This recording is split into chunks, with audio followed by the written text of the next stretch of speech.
Hello, everyone. It's a pleasure to be here with you all today. We would like to welcome you all to our Youth and Sport Task Force presentation. I'm here with 8 of our members who are activating their cameras now to say hi to you all.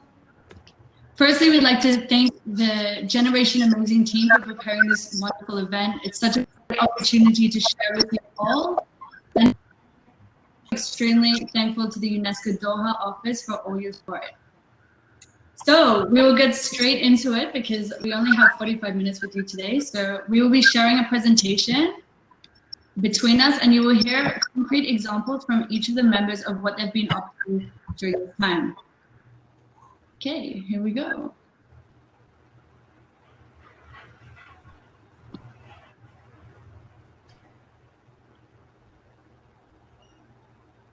Hello. Hi, I'm Saif. I work as a National Development Manager in the Indian Rugby Football Union. Okay, I'm just launching the presentation. Okay. Can everyone see the presentation? Not yet. Just a confirmation would be great. Not yet. Yeah. Okay, one moment. Apologies. Let me try this again. Oh, okay.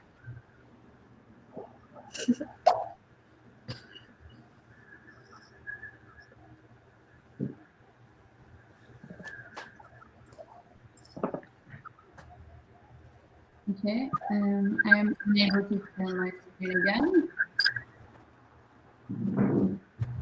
Hello, everyone.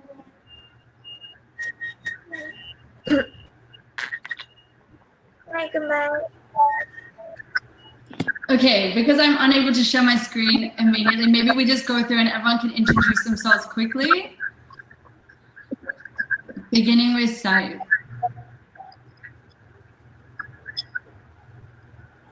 Munyam, how about you? Hi, hello everyone. Greeting from Cambodia. I am William, founder of Ulan Cambodia. Hello again. My name is Saif, and I work as a National Development Manager in India, Delhi, in the Indian Rugby Football Union. Hi everyone, I'm Margot Awesome. from the Philippines. I'm the manager of Safe Allowances Foundation. Hello everyone, mabuhay. Greetings from the Philippines. So I'm Satea Trasades and I'm the Peace Mission Leader of Peace Build Peace Movement Incorporated. Hello everyone, I'm Dick Wei, or you can call me Rico. I'm the co-founder of Crowdsukan Malaysia, a crowdsourcing platform for sport infrastructure and sustainable sport solutions provider.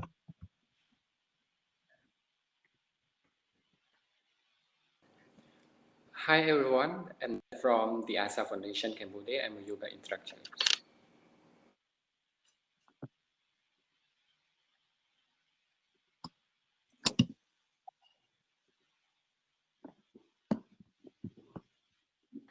Hi everyone, I'm Mohammad Asadu Zaman. You can call me Opu. I'm from Dhaka, Bangladesh, and I'm the activist of BD Runners and the partner of Dhaka Run Lots.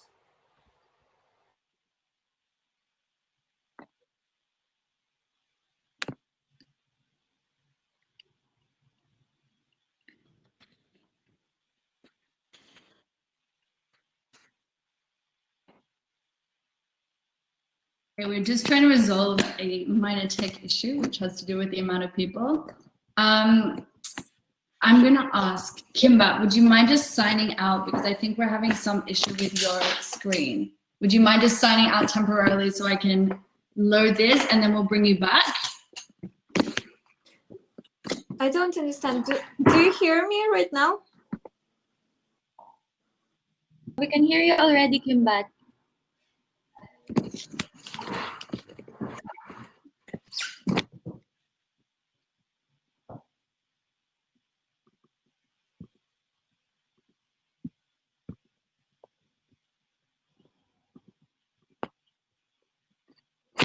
Okay, I think we're away now. Yes, it's right now.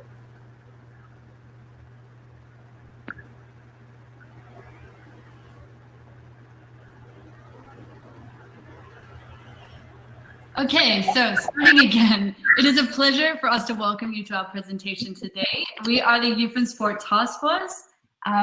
This presentation will be on dealing with COVID-19, some tips from our members for continuing local level sport activities during a crisis.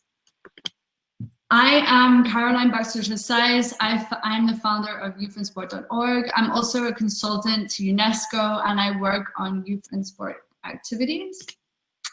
The team presenting today, we've already heard from everyone before we were able to actually share the screen.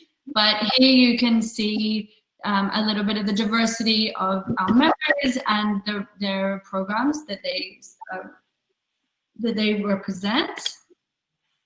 So to give everyone on the call today a brief history of the task force, it was founded in 2017 by youthandsport.org and UNESCO. It is a network of individual youth members. They all represent their own programs and they work at the community level to using sport for positive social transformations. It was born in Southeast Asia initially, and it has now grown to represent the Asia Pacific region. We have 30 countries and we're consistently expanding. We have 60 current members and we are making plans to launch in Latin America in 2021. Our webpage is www.youthandsport.org. In general, we have 4 overarching priorities. The first is youth empowerment, and by youth empowerment, we mean involving youth in all aspects of programming and getting their input and inviting them to lead on all aspects, and avoiding tokenism at all costs, as much as possible. Local level action, so we work on community-based interventions and contextual interventions at the local level. National, regional, and international impact. So here we've tried to link with policymakers and bring the youth voice into policymaking and international platforms. And then of course, capacity building of each of the members. Every 2 years, we have hosted already 2 of these UNESCO Sport and the SDGs Fun Shops. They are hosted by UNESCO. And this is where we bring all of our youth members together to one place. And we have an intensive 3-day program where we discuss regional themes, but we also address issues of capacity building and, for example, concepts like safeguarding and how to improve our programs. Obviously, this year, due to COVID-19, we've had to adjust a lot of our priorities to meet the current situation. And this is what we will talk about today. And we'll try to share as many practical examples as possible with you in this short time. Some of the experiences in dealing with COVID and very tangible activities and real life solutions that the task force members have tested in their communities. The 4 things we'll talk about are youth and community resilience, innovation and creativity during a crisis, keeping active at home, and supporting emergency response policymaking. Okay, so jumping straight into it. Youth and community resilience is always a priority for the task force. However, this year the members have had to drastically rethink how they run their programs and how they support the most vulnerable who have been disproportionately affected by the extended quarantine and stay-at-home orders globally. Saif, we would love to hear from you on your work in Delhi's red zone and continuing to support your. Yes, thank you, Caroline. So just to give an idea, we have this sports support system in the streets of Delhi. So we work on building aspirations and emotional intelligence of the people on the streets through the sport of rugby. So as all of my members will relate to me, when the pandemic happened and the first lockdown period came in, we were very, very heartbroken that the activities are going to stop and we don't know how to tackle it. And a lot of people in the streets were also starting to get worried about the basic amenities that they'll be required for, fighting the pandemic. So as in Generation Amazing, they say, people and the right attitude and the desire kind of give solutions. So here with people, we had all the players and our organization, all the sports clubs came together with the sportspersonship and had the desire to give back to the community which has nurtured us in many ways. So we formed this disaster management team, which we call the Off-Field Initiative, and we imparted all the values and all the hard work which we do on the field to the streets, and we gave dry rations for a month-long food supplies, sanitation, sanitary pads to the communities, to all of Delhi, north, south, eastern borders. Also sanitizing the communities to stop community spread, and availing the government policies to help people on the streets to gain benefits of whatever schemes were going on for the government. So that's how we try to impart our values and keep the spirit of sport alive off field. Thank you. Thank you, Saeed. Munyam, in Cambodia, a different context, can you share a little bit about how you've been reaching out to children, young people, adults, and people living with disabilities during this time? Hi everyone, so greeting from Cambodia. So I'm the founder of Viran Cambodia. Basically, we created this foundation. Munyam, I think you're muted. You might have to unmute. Hello, can you hear me? Hello? I can hear you. Okay. Yep, I can hear you. Okay. So in Cambodia, we run in Cambodia. We try to help Cambodians to be more active. So by organizing running events, but when COVID-19 arrived in the community, we could no longer organize any events, so we had to stop and change to run a voice project, which basically to ask people to write down their story, and we publish the running story every week on our social media. So the other people could read their story, and get inspired by the runners' different experience in Cambodia.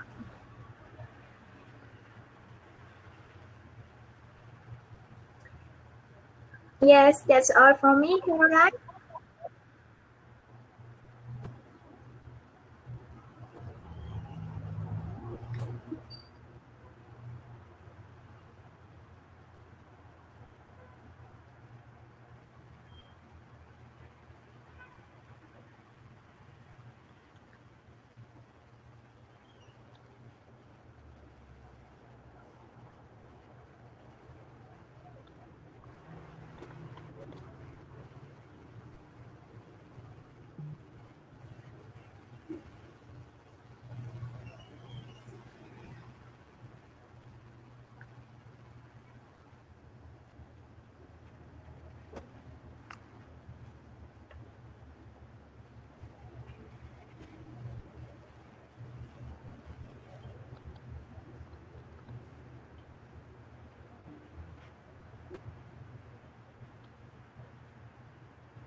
Hi everyone, I seem to be having some mic and tech issues because I can't hear anyone, but I'm just going to pursue.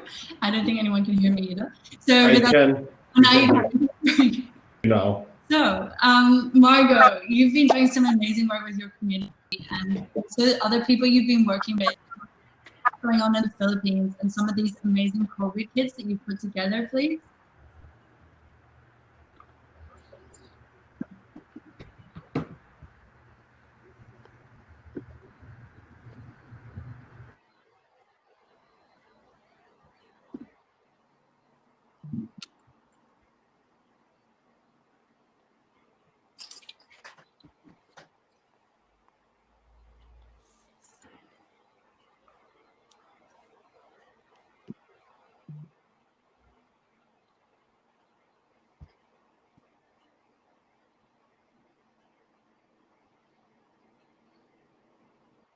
We cannot hear you. Sorry, it was on mute, but again, thank you for letting me know that the mic was off. But Yeah, I'm Margo from the Philippines. I'm currently working with communities in the islands, and um, same as with the previous members have mentioned, our activities were also halted because of the pandemic. And in the islands, the concern is not so much about the transmission of the virus because we're already isolated. However, because of this isolation, there are limited resources that are available for the communities, and that's the issue that we addressed during this period. So we provided food packages and hygiene kits for the communities that we support. As you can see in the photos, most of the people that are there are the parents of the children, because in the Philippines, it's been strict for children to go out, and also the senior citizens. So this is what we've done during this period, in place of our regular activities with the community, such as trainings and sessions with parents and children. So there.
Yeah, I think hello everyone. I think Caroline is having some um technical difficulties, so I'll take it away on my side. So once again, I'm Sitea Trasades from the Philippines, and I am working with an organization, a nonprofit organization called Teach Peace Build Peace Movement, wherein our focus are both in schools and communities in the conflict and non-conflict zones all over the Philippines.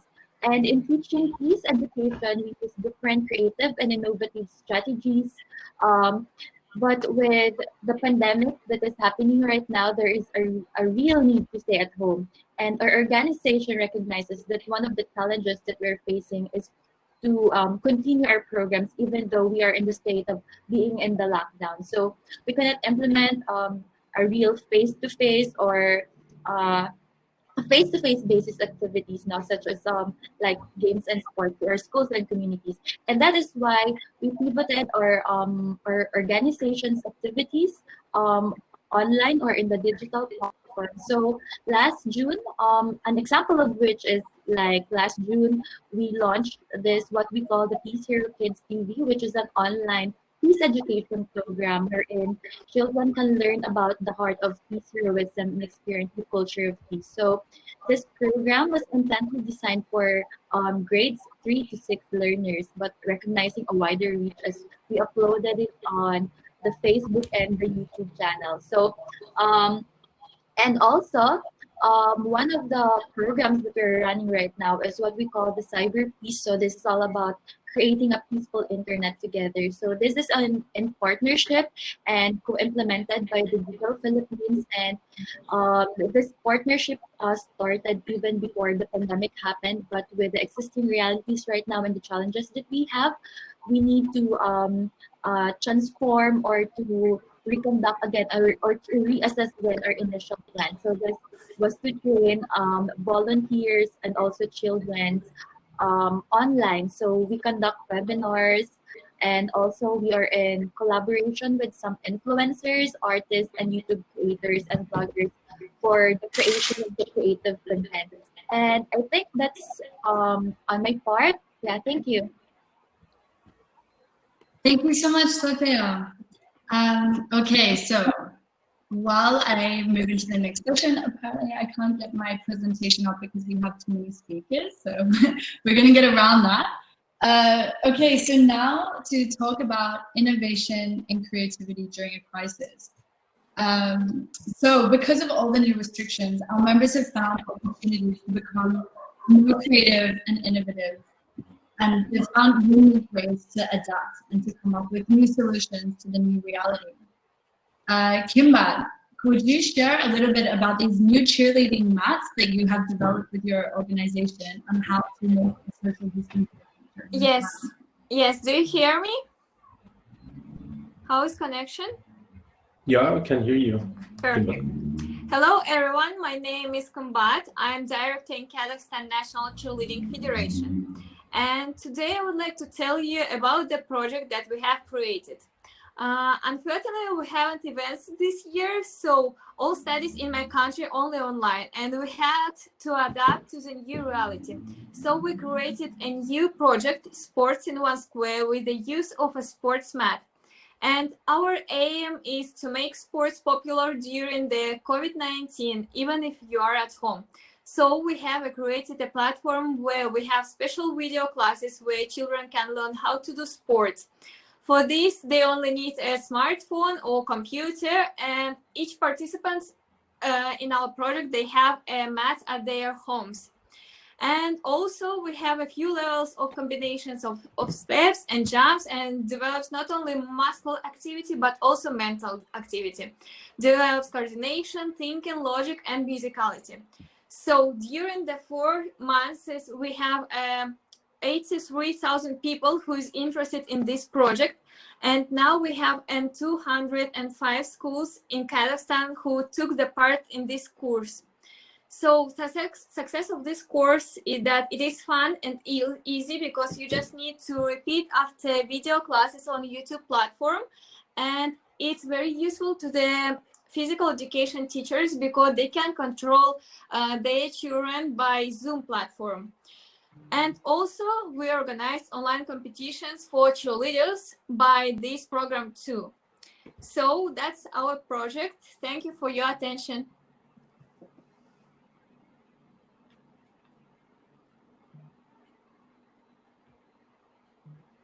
Thank you so much, Kimbat. Rico, moving on to digital solutions that you've come up with to support community resilience. Well, hello. First and foremost, can everyone hear me? If you can you please type it in the chat box if you can hear me? I can hear you. Can hear you. Yeah. Can hear you. Yeah. Okay. Great. Hello, everyone. So as we all know, a lot of sports have to be temporarily suspended due to the pandemic. And we cannot reopen sports safely without looking at the holistic problems that impact us all, especially on a community level. So yeah, it's sport to many of us is essential, but it shouldn't stop us from using the values and expertise from sport industry to help combat COVID-19. And therefore, I joined Program 19 by Norwegian government-supported Young Sustainable Impact, which is a startup accelerator program to brainstorm and also to support digital and creative solutions worldwide to help mitigate some of these impacts of COVID-19. So our 130 strong team has in total created 12 operational solutions that has impacted more than, I think, 130 million people globally as of now.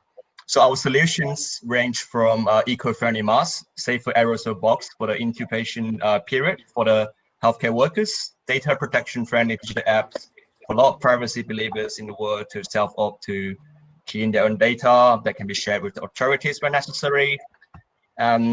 Yeah, and many more interesting solutions to try to basically get the situation under control so that we can consider reopening sports on a much wider level. I believe that we can come united as we can come together as a united front to help solve the challenge. And this is what sports has taught us, teamwork, to work together. Yeah.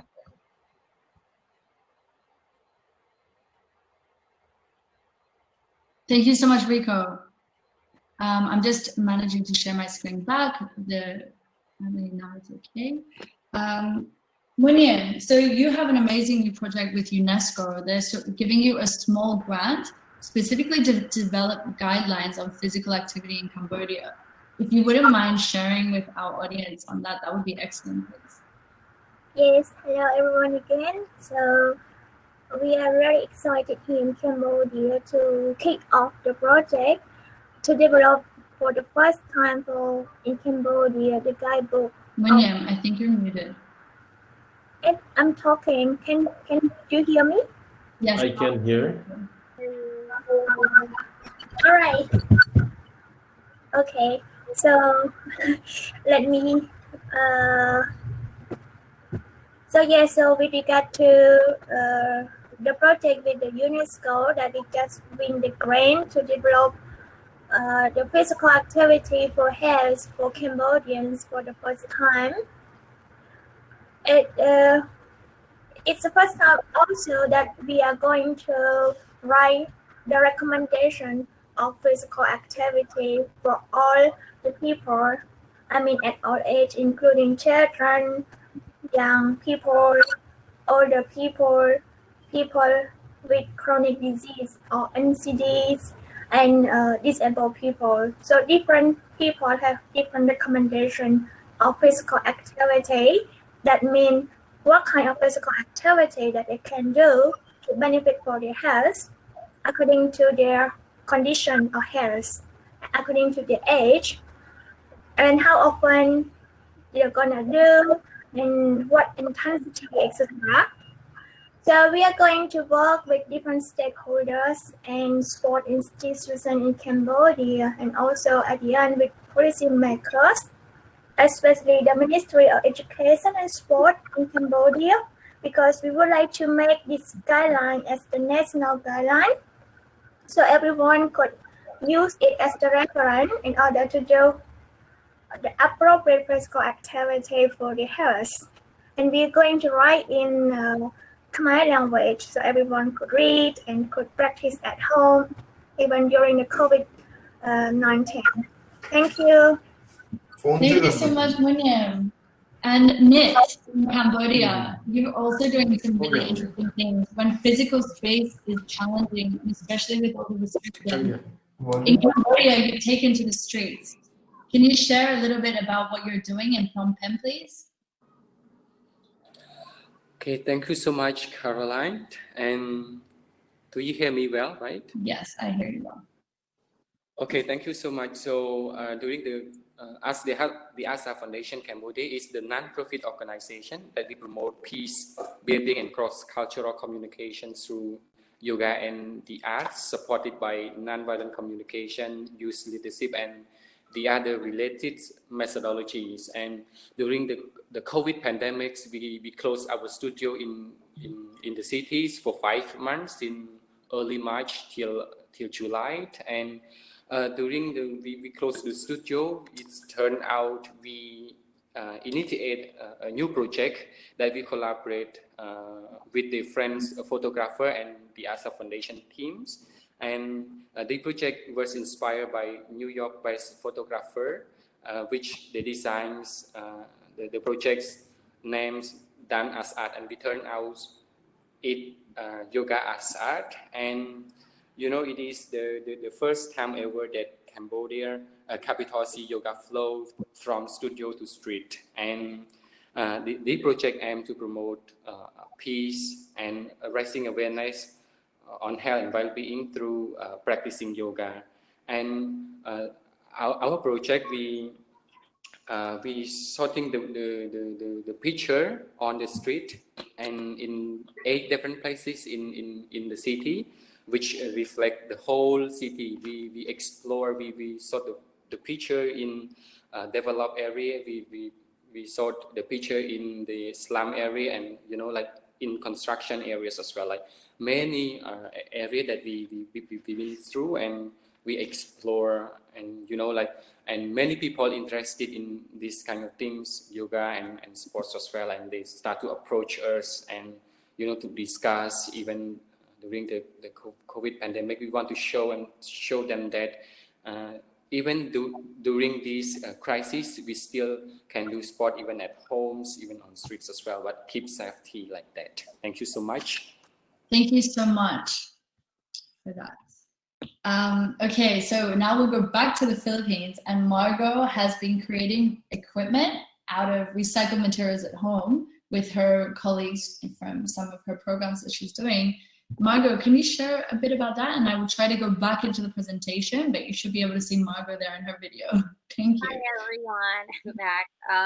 Yeah, so during this period, we have to find alternatives to do our activities and trainings with people that we support. So my colleagues from my previous work and now who I consider as my coaches of my team, they've been really active in doing educational videos, training videos at home, and they upload them to share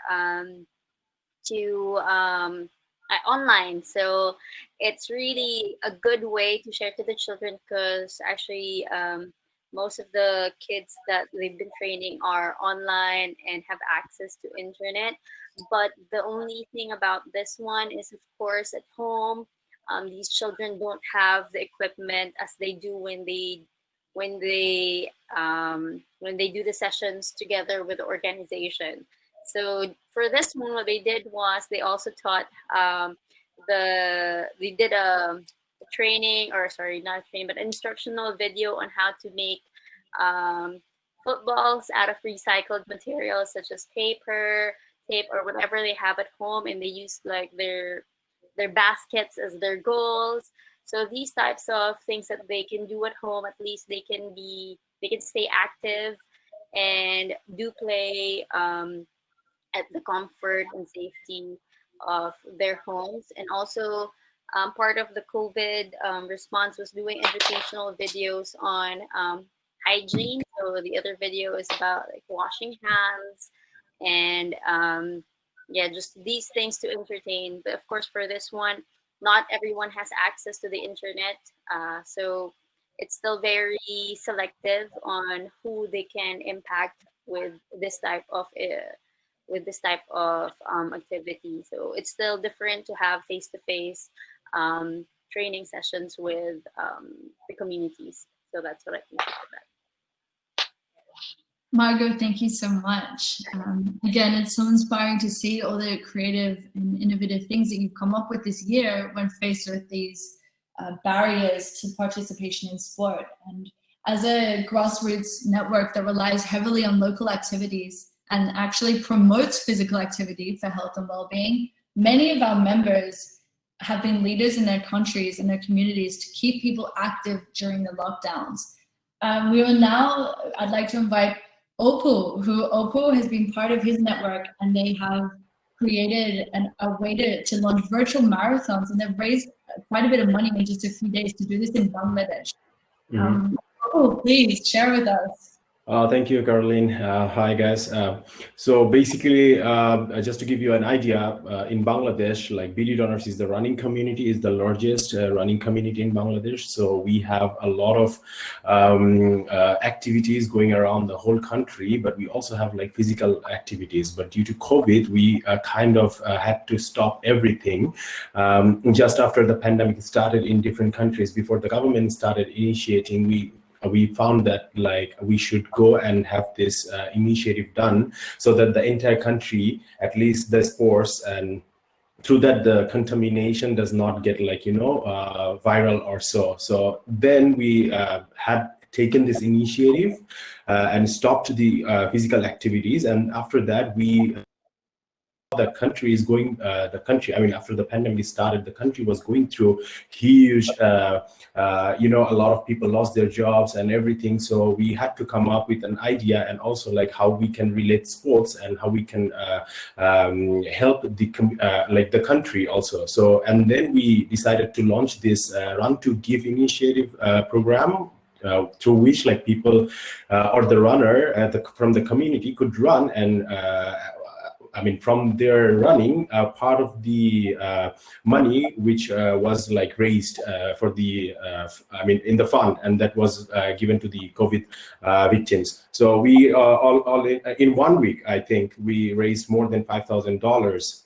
And also simultaneously, we have been doing like a lot of virtual activities like push-up challenges, plank challenges, so that like people don't can stay active from their own, I mean, from their home, and like they can be a part of the healthy activities. And recently, we also have launched the largest VR running event in Bangladesh, which is called the Dhaka Next, and we already got sold out. And through that, we have.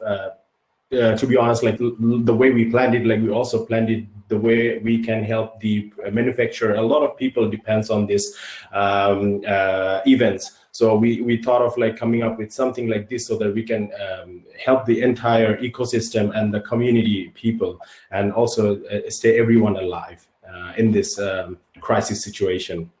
Thank you. Thank you so much. And it's really great to hear about how being so creative with all these challenges and coming up with virtual ways to respond to this and to actually boost engagement. Because I think something you mentioned to us before, Opal, was that you're also working with people in very remote areas that do not know how to use the internet yet. Right. So this capacity building aspect is part of your program. Right. We're also educating people over the time, like how to use, because a lot of people, especially in Bangladesh, don't have access to internet, and also like they're not tech savvy, you know, so they don't understand this virtual stuff. So we had to literally teach them, you have to do step-by-step stuff. Yeah. So it's actually amazing that I would definitely not say an opportunity, but we've been able to make the most of this situation and provide new types of support for people who wouldn't have had that ability before. So on that same note, I know that Nit, you have been also running an online yoga class in Cambodia, and you probably had a little bit more of a challenge in the beginning, because you said that it was hard for people to make that switch from the practical in-person sessions to online. Can you share some of your experiences and some of the challenges perhaps in doing that in Cambodia?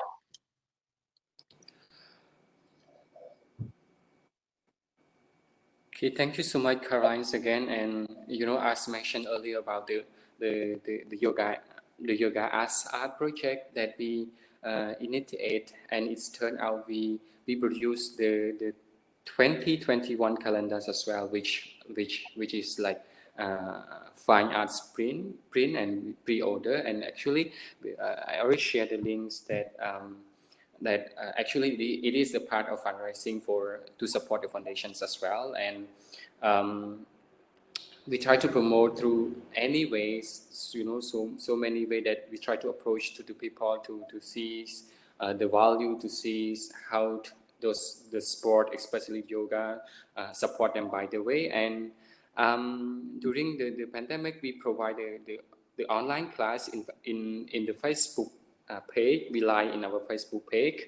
We do for since that times we do five times per day that we try to schedule the times for those who working at homes, for those who working in office as well. And we do have the Zoom class.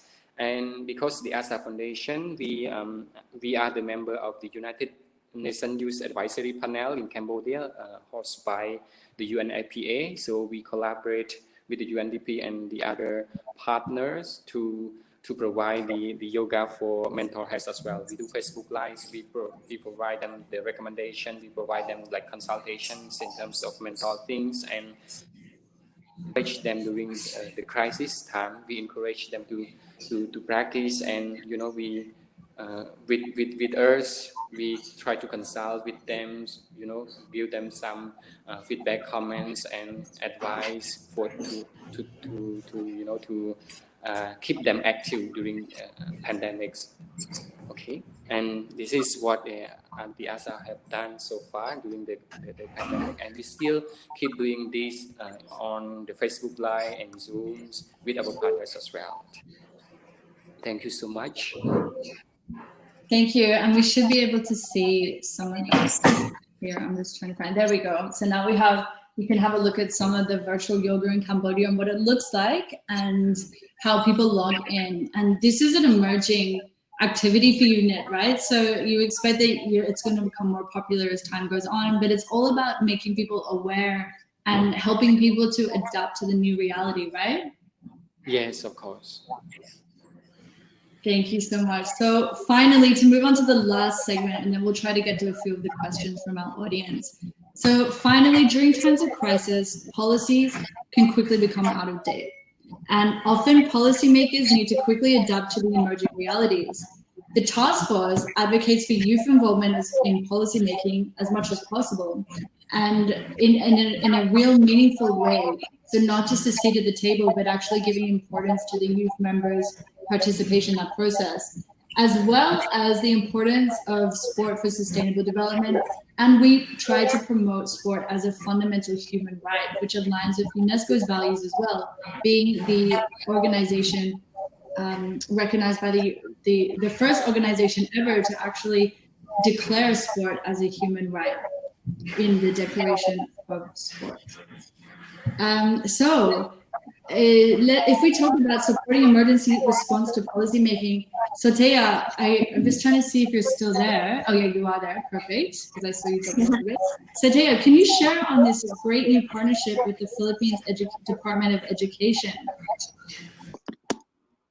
Yeah, thank you, Caroline. So, in the side of Teach Peace, Build Peace movement, since we are a nonprofit organization, partnership with government entities and people who we consider as influencers in the way has been one of the strategic approaches of the organization, as because we really want to mainstream and institutionalize our peace education programs now. Because peace education has been a long-running memorandum here in the Philippines, but it is not that mainstream and known to everyone, even to some educators and learners. So our goal is to make everyone across all generations understand what peace education is and to promote this kind of resiliency and building a culture of peace one at a time in schools and communities.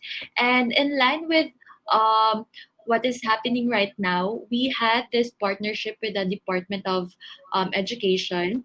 As I've mentioned earlier, this is part of the cyber peace, creating a peaceful internet, together with the partnership, in partnership with the Google Philippines. So in here, we want to promote and mainstream, really, to include in the curriculum the cyber peace like themes and values, which are the be smart, be internet alert, be internet strong, be internet kind, and be that's it. Now the 5 themes and values. So we want this to be included in the curriculum and also in conducting the classes, because right now it's very important that we are shifting to a digital platform, and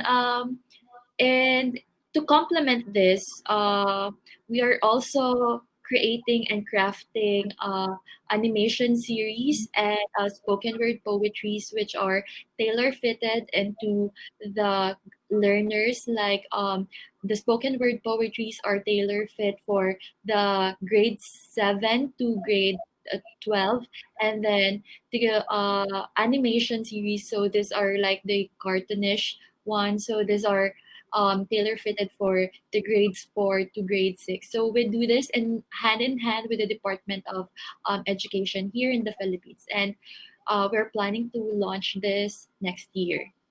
Thank you. Yeah, perfect. So we're nearly at our 45 minutes, but I'm going to just ask Rico just really quickly to summarize and share with us, because you've been very involved with the Malaysian government in coming up with a standard to support the reopening of sport during this time, which is very complicated. So please just very quickly give us that overview of what you're doing with the Malaysian government, please. Hello, everyone. So before COVID, as a co-founder of CrowdSucon, I work with local governments, different local governments on multi-level stakeholder basis. So this year, because of disruption towards this, towards a lot of sport activities, I have the opportunity to discuss with some of the sport development issues with not just local governments, but sport associations again. So everyone that sits on the table to make a decision on how we can reopen sports and what are the criteria, and even speak to some political parties about how to achieve a meaningful compromise with different stakeholders. So obviously COVID has put a lot of challenge, and in order to do that, I've taken courses from WHO on COVID-19 operational planning guidelines, and also an Australian government program, online infection control planning. So for instance, in some of the standard operating procedures, team sport is not allowed at the initial stage. And then, so what is left is maybe like two-person sport, badminton, ping pong, those sports that doesn't require as much as intensive physical context. So I think this is very important to keep some of the sports activities going instead of just letting having it all shut down. I think this is a meaningful compromise that we need to achieve and constantly consult with the health authorities, because so many jobs and livelihoods and even young people's mental health especially depend on the reopening of sport activities. So it's very important to have this discussion and try to come up the safest way possible by consulting as many people as we can. Yeah, that will be all for me. Thank you. Thanks so much, Rico. So we've come to the end. I've seen that the chat has been very active, and I've noticed that our task force members have been responding to the comments, which is excellent. I just wanted to invite everyone to visit our webpage to get in touch with us. I will leave our contact details here. Let me just open it. And it's been a wonderful pleasure to share our work. As you can see, it's quite broad. So we've been really trying to tackle a lot of the issues and come up with really innovative and creative ways to manage this crazy event that we're living in right now and remain active. And the news from our task force members as well, in a recent poll from all 60 members, the majority of the respondents, the very vast majority, said that they were still able to do some kind of activity. And then we had a small amount who said that their activities have been stopped during COVID, but they will relaunch as soon as they're able. And no one who responded to the survey actually said that they're completely unable and they've had to move on. So that's great to see that sport really does have that power to engage young people and to keep them engaged, because we've had the same members for 3 years now, and then of course all the new members since last year. And it's such a pleasure to work with such young people who are so talented and they have such a vast expertise on so many different issues. So I would encourage all of the listeners, in particular governments, to solicit task force members and other youth that are working on amazing projects in your policy and programming as much as possible. So on behalf of the task force, we'd like to all say thank you. And let's all turn our videos on now just to say goodbye to our viewers.